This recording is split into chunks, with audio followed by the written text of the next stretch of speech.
Sanbanan Dumlang, hello, it's Simply Spisser here, and welcome back to another episode of the podcast, Simply Do the Work. Now, it's been like a hot minute. It's been like 4 months since the last episode, and the reason being, I've just been super busy with school. Like this year, I started my 4th year in med school, and it's been so hectic, and I haven't really had the chance to do this because obviously to get these episodes up, it's not just getting up in front of the mic and just speaking random mess, right? I do research beforehand, and there's the editing, and I'd rather do it if I'm gonna do it well. Like there are many other episodes I've actually recorded, but when I listened to them when I was editing, I was like, nah, this ain't it, so I scrapped them. But hopefully this one makes the cut.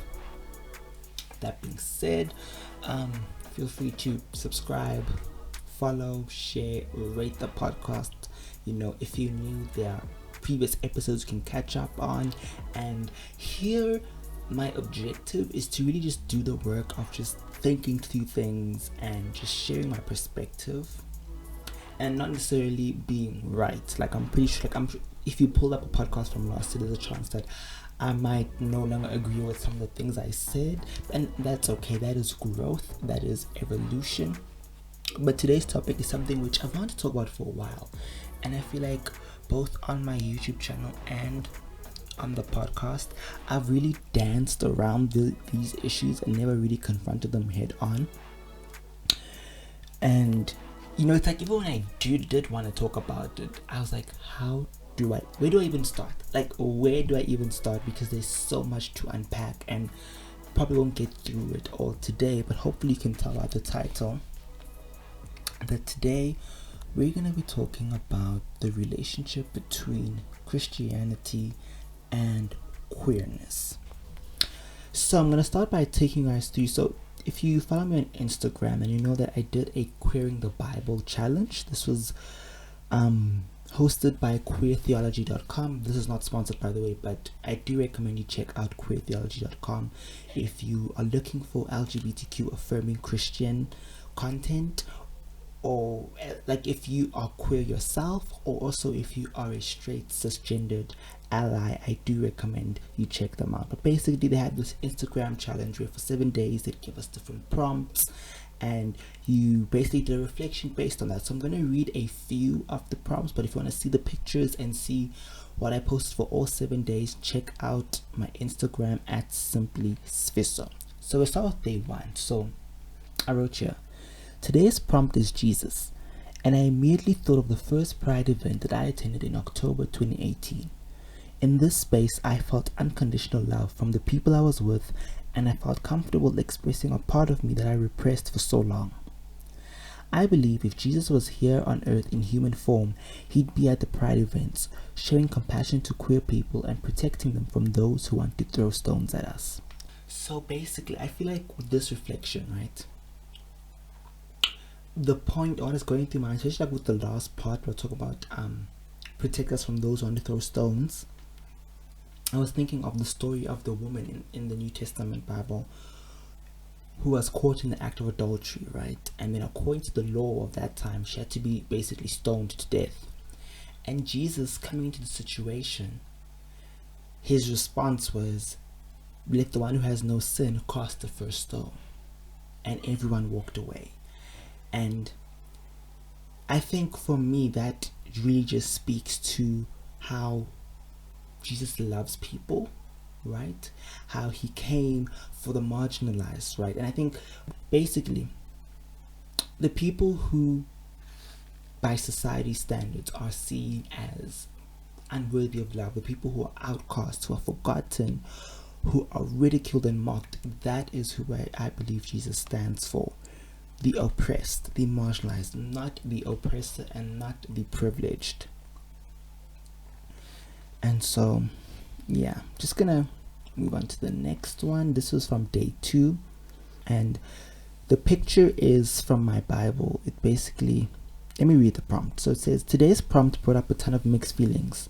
I was taught that the gospel is the good news, but the message I was taught growing up instilled a lot of shame and fear in me. This picture is from the cover of a Bible that I've owned for nearly a decade now. And what the picture says, it says, there is no greater love than to lay down one's life for one's friend. John 15, verse 13. Even though I don't read as much as I did back then, this verse will always resonate deeply within me and defines one of the core values of the gospel. I'm also reflecting on how the gospel has shifted for me through my journey of deconstruction. It's no longer about trying to get everyone to share the same beliefs as me, but showing people unconditional love and compassion. And so, the prompt, as I mentioned, was the gospel, right? And I think for some people that word can be quite triggering, because when you think of the gospel, you think of maybe being threatened with hell if you don't convert to Christianity, right? Or being like I mentioned, right, fear and shame. Like, I think there's a lot of manipulation that sometimes goes into the gospel. I'm using that in quotes, which I think drifts so far away from what Jesus stands for, what Jesus was trying to do, right? Which is, I think I touched on in, the previous post, which is about love and compassion, right? I think as I read these posts, you said there are quite some recurring themes, so we're going to move on over to day 6. Today's prompt is faithful, and it first got me thinking about what does that word actually mean. So I pulled up some meanings, and the meaning of faithful is basically remaining loyal and steadfast. Some synonyms are loyal, constant, true, devoted, unswerving, unwavering, dedicated, committed, trusted, dependable, reliable, obedient. And so this picture is from a youth bash that I volunteered to help organize, and this is one of the many events that I was part of during my time in evangelical churches. I was so loyal to the church that it hurt me deeply when I realized that they wouldn't affirm my queer identity, and thus my faith in God started wavering. Since leaving the church, I'm constantly asking myself, how devoted am I to Christianity? There's definitely some toxic theology that I don't believe at all, but I also recognize that there's so much good that this faith brings to my life and many other people. My faithfulness is no longer tied to salvation, in quotation marks, and evangelism, also in quotations, as I was taught growing up, but instead I'm now committed to following Jesus' example of reaching out to the marginalized and living a life that makes a difference beyond me. I think I'll just read the last days reflection, and then just share my final thoughts on this challenge and what it brought up to me, what it meant for me. So, day 7, the last day, and today's word is salvation. I'm honestly still figuring out what this word means and how it can be a reality in my life. However, I'm pretty sure that salvation isn't saying a prayer and getting a get out of hell free card. It's not about converting everyone in my life or fearing other people who are different from me. I've always felt somewhat connected to divinity, and I believe that I'm on the right path to figuring out the road of salvation. I also believe that salvation is tied into how we treat people and showing them love with no ulterior motive or agenda. And so those are just 4 out of the 7 days, and I think they are certainly recurring themes, right? I think you can definitely tell that there's certainly phrases or ideas that I repeat. I think the main themes that really came out for me during this reflection is love, right? I want to really love people. I also think that we're all called to love, Christian or not. I think we should be very loving towards one another, reaching out to the marginalized, right? I am a marginalized individual by the system of white supremacy, cis heteronormativity, and so I also, in that same space, right, I think also you have to, when you have these conversations, right, recognize that in some situations we are the oppressed, but in others we are the oppressors. And so I need to be very aware of the fact that, for example, within Christianity, right, I recognize that as someone who practices Christianity, this is a community that has both inflicted harm on me, but that I also inflict harm on others, or I can inflict harm on others through Christianity. And also in the past, I was essentially a part of the problem. And also, I think just also really questioning what exactly is Christianity. Like, I think you can also tell that from these posts that I still have a lot that I do not know. There's a lot that I'm still figuring out. And that's okay. That's part of doing the work, you know. Doing the work is also being honest and coming forward and saying, hey, I don't actually know what this word means. I don't know what any of this means, but I'm doing my best to figure it out. And so just want to segue that onto the next segment, which is Lil Nas X. Now, Lil Nas X, I do want to just name and say that I am aware that he has some problematic things that he's being called out from. That is not the conversation that we are having today. I can't have that conversation in an unbiased way. That is the truth. I can't objectively have that conversation, but I do think it is a very important conversation to have.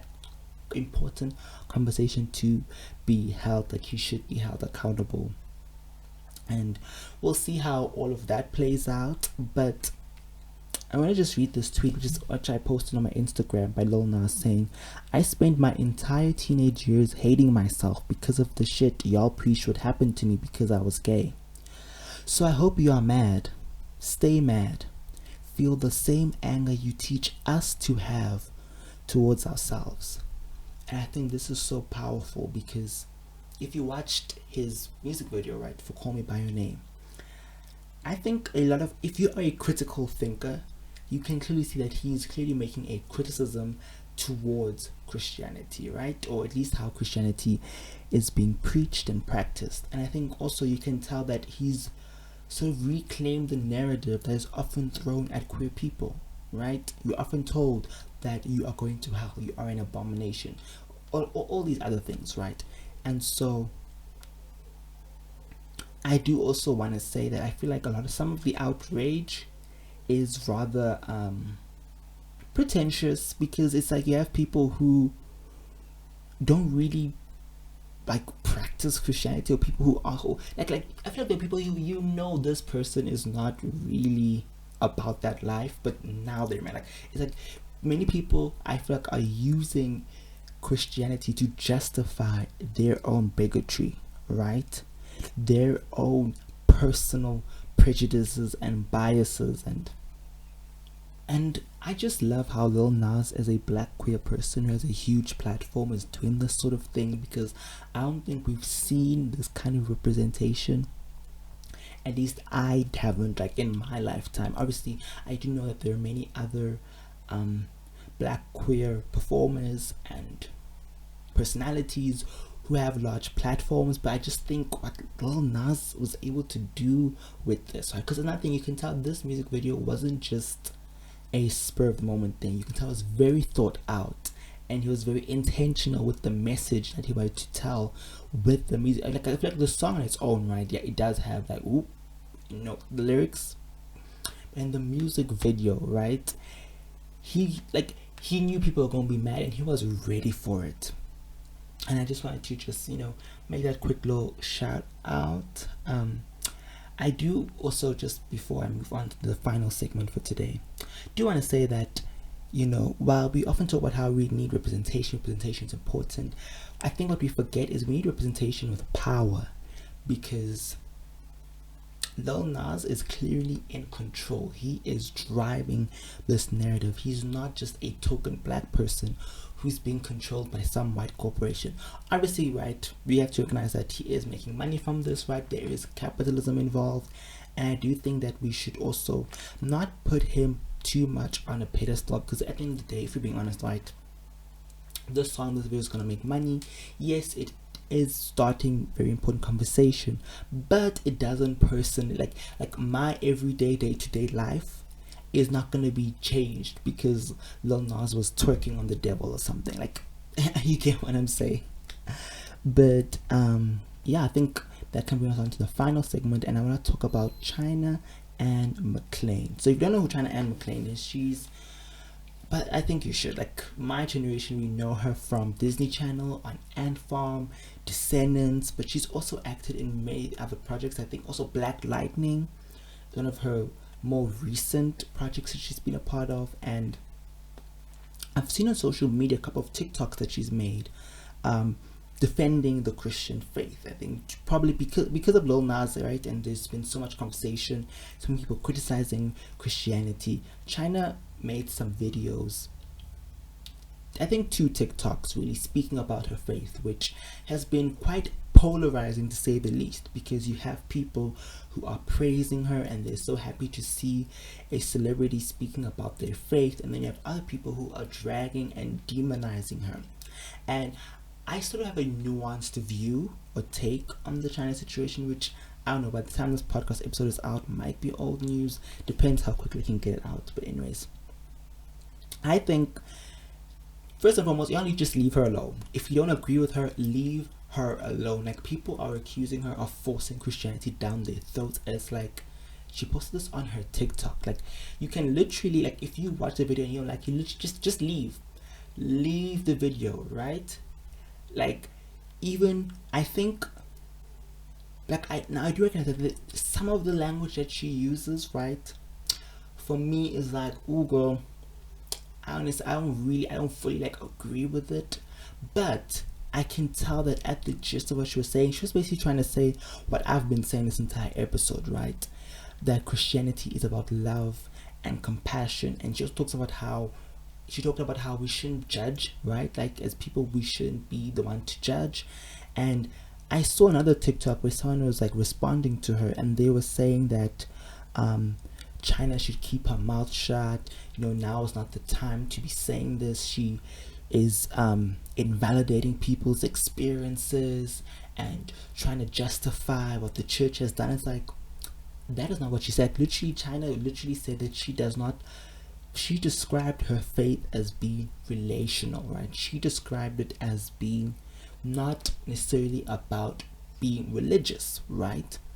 And I can understand why people can still be upset with her, because I know from my time in evangelical churches that even the most like religious institutions use that kind of language. And so I think it's really a thing of people now just like nitpicking and picking apart at what she said. And it's just like, just leave her alone. Leave her alone. I think we can have conversations about how, like I mentioned, like on one end, yes, Christianity and the church institution has caused harm to many people. But at the same time, it has empowered people, right? It has really given people a new lease of life. It has made life better for others. I think both of those things can be true, because the history of the church is messy as hell, right?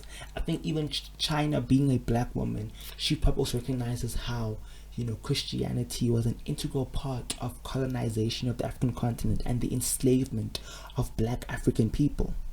Like, Christianity has placed itself, like, a lot of Christians today, I feel like, have a superiority complex, kind of like how the Chief Justice of South Africa, like, I feel like he like, whenever I see his name like tied in with Christianity and him being called up for something, it's always some mess. I don't even know how to unpack that, so I won't. But I felt like I had to name it because it's low-key been bothering me. And so I think that is how China feels, right? You have people like him, you feel like you are misrepresenting my faith, you're misrepresenting what I believe in, because that's how I sometimes feel it, right? I feel like, for example, as soon as people hear that you are a Christian, they immediately think, oh, you're a bigot, oh, you're one of them weirdos, one of those weird people, which I think some Christians like to perceive that as, a form of oppression and persecution. It's like, I won't necessarily take it that far, but I do think that there is an unfair prejudice against Christianity, and not just Christian, but I think all religions. Like, you get people who, it's kind of like their daily bread and butter is to bash religions, and it's like, well, aren't you forcing your anti-religious beliefs on us in the same way you don't want religions to force their beliefs onto you? It's messy, right? I feel like when it gets to, especially with religion,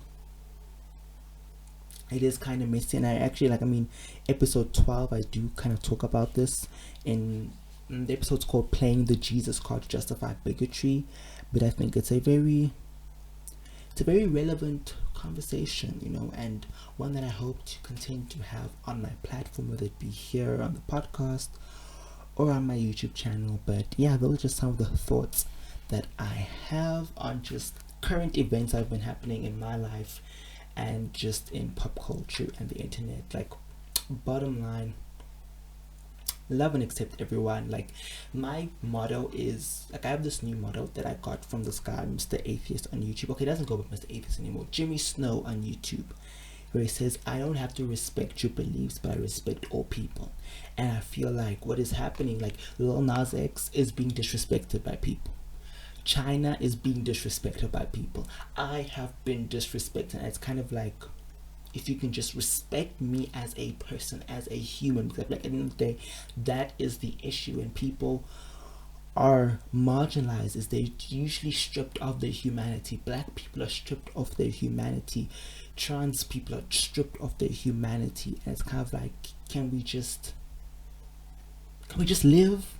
That's what we want. We just want to live, okay? In the same way you have the right to practice your Christianity, others have the right to say, I don't believe that. And let me just stop myself right there, because I could go on and on and on, and I feel like at this point I'm just rambling. But thank you so much for listening, and do check out my YouTube channel. Like, I have a vlog coming up that I'm going to be editing. It's sort of like a look into just how life has been for me. So like, do stay tuned for that vlog. If it's not up yet, check it out on YouTube, Simply Sfiso. I'm on social media at Simply Sfiso, though Instagram is where I'm most active. Like, my Twitter account is just, yeah, it's just the, yeah. But yeah, thank you so much for listening, and until I see you or you hear from me in the next one, I love you so much. Bye guys.